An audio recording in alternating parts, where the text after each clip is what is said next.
Hello, good morning everyone. It's an early walk again. Good morning po. Good morning everyone. Today we are going to Barangay Sukamakab Norte. It's a long walk around 7 kilometers. So join me. It's already 5 a.m. Good morning. Oh man. An early. How many are these dogs? 5 dogs. You see?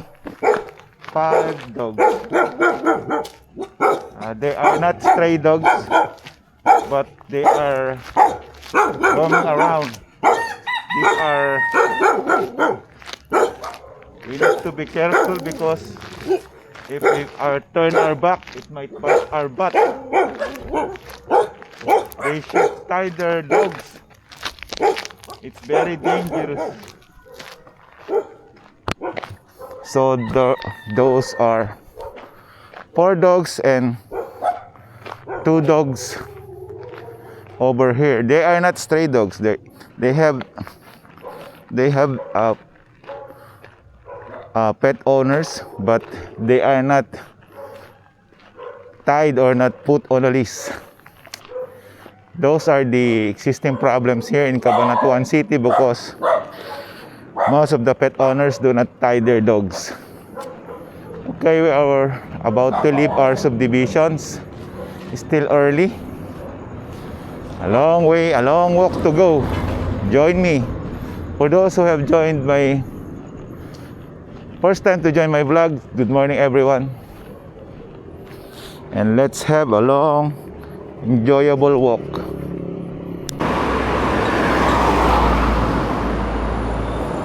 We are now here in the National Highway. So it's still dark. A long way to go. So on our stray dog count, I have already counted 6 dogs. Let's see how many dogs can we count for this morning. Like I said a while ago, we will have our vaccination in Barangay Sumakab Sur. We have vaccinated last year around 600 to 700 dogs. Let's hope we could vaccinate more this time. Whew, it's nice to walk in the morning. It's tiring but it's fulfilling. Good morning everyone who just started to watch my vlog. Thank you very much. We are now here in Aurora. What you call this? It's famous as crossing. It's time check. It's already. It's the time 5:13 in the morning. So let's see we have already walked around maybe 2 kilometers. Okay. So price check of diesel is still 130 pesos per liter. It's still expensive. So we take a right turn going to Freedom Park.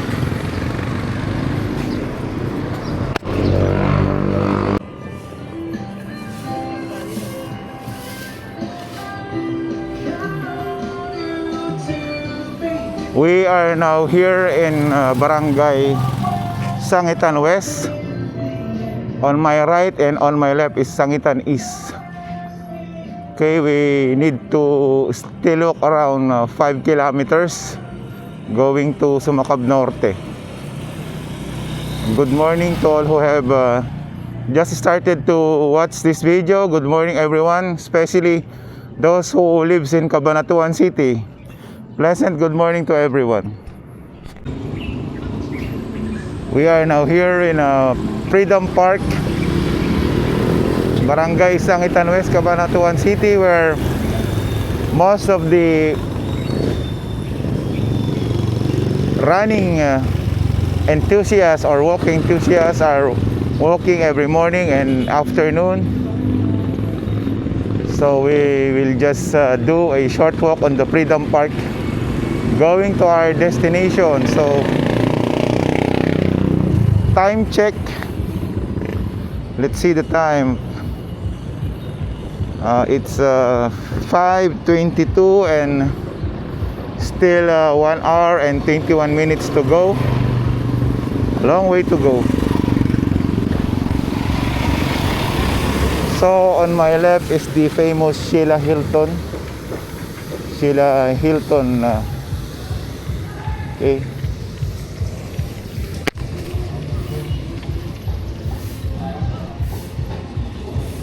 We will have our short walk in the Freedom Park. So there are many walkers here and runners every morning. Me and my wife, as you would see in our videos, we also walk here in Freedom Park.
Hi.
We are now in the Cathedral and Plaza Lucero.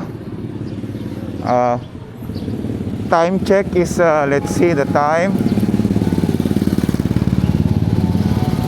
5:32 in the morning and still 1 hour 4 minutes to walk.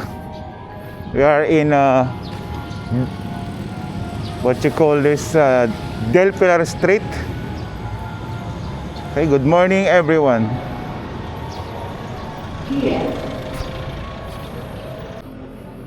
We are now in Lazaro Francisco Solweta Street. So stray dog countdown, that's the eighth one, eighth stray dog. So we are going to have our left turn here, going to Sumakab Norte. So on my right is Barangay Fatima, on my left is Barangay Bonifacio. But we had just vaccinated last month, Barangay Bonifacio. Good morning again everyone who is watching this video. Thank you very much. We are now in the borderline of Bonifacio and San Jose Norte. So still around 3 kilometers to go. We are now entering Barangay San Jose Norte. That is also a big barangay. Well, we do our vaccination there in 2 days, but recently, due to our adjustment, we had been efficient, so we did that in 1 day only. Whew, let's time check. So we have already counted 8 stray dogs. It's 5:49 in the morning, and still a long way to go. 47 minutes. So after San Jose Norte, next is San Jose Sur, then after that is Sumakab Norte, our target barangay for today.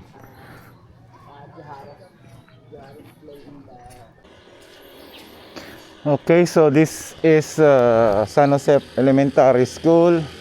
We are getting near the borderline or the border of Barangay San Jose Norte and San Jose Sur.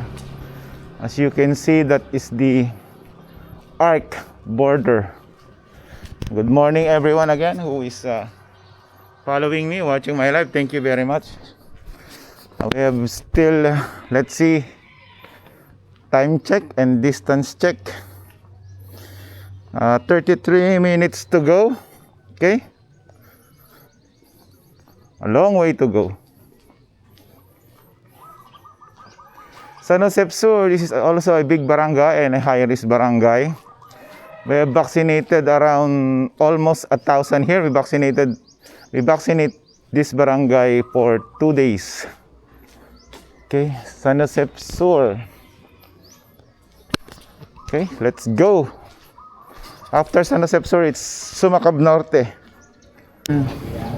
Now we are here in Barangay Sumakab Norte, Barangay Hall. Touchdown. Let's hope there's people in the barangay. Still early. Morning po. Babakuna po kami ng aso. Anti-rabies si Tibet. 7:30 po.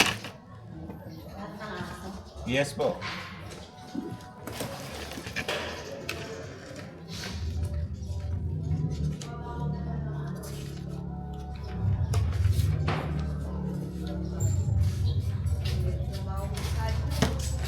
Good morning. Good morning po.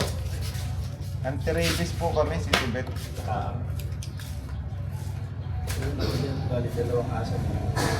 sir. Kaya niyo po bang hawakan? Oo. Sige sir, pwede na po. 7:30 pa kami para baka may gagawin po kayo. Kanina natin ngayon. Pwede na sir. Wala naman po akong antayin ko pa sila eh.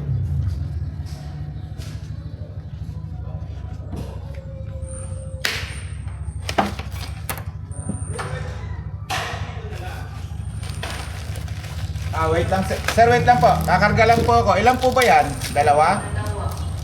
Sige, wait lang sir. Kakarga lang po ako. Sige sir, kakarga lang po ako. Sige sir.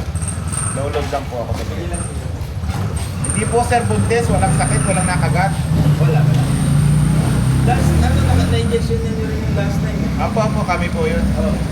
1 year na po magwawan. Sa mga susa? Apo, meron po ba kayo? Ilan po yun sir? 4. Sabi pala. Sige Pero sir. 3 lang ata po pwede kasi parang buntis yung isa. Buntis po isa. Sige sir. Bali, 3 sa kadalawa, 5 po. Sige sir, wait lang.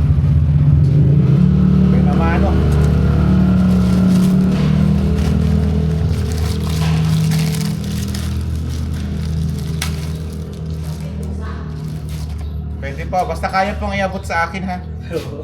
Iabot niyo po at ako magsasaksak. Kasi makuan po yung mga pusa eh.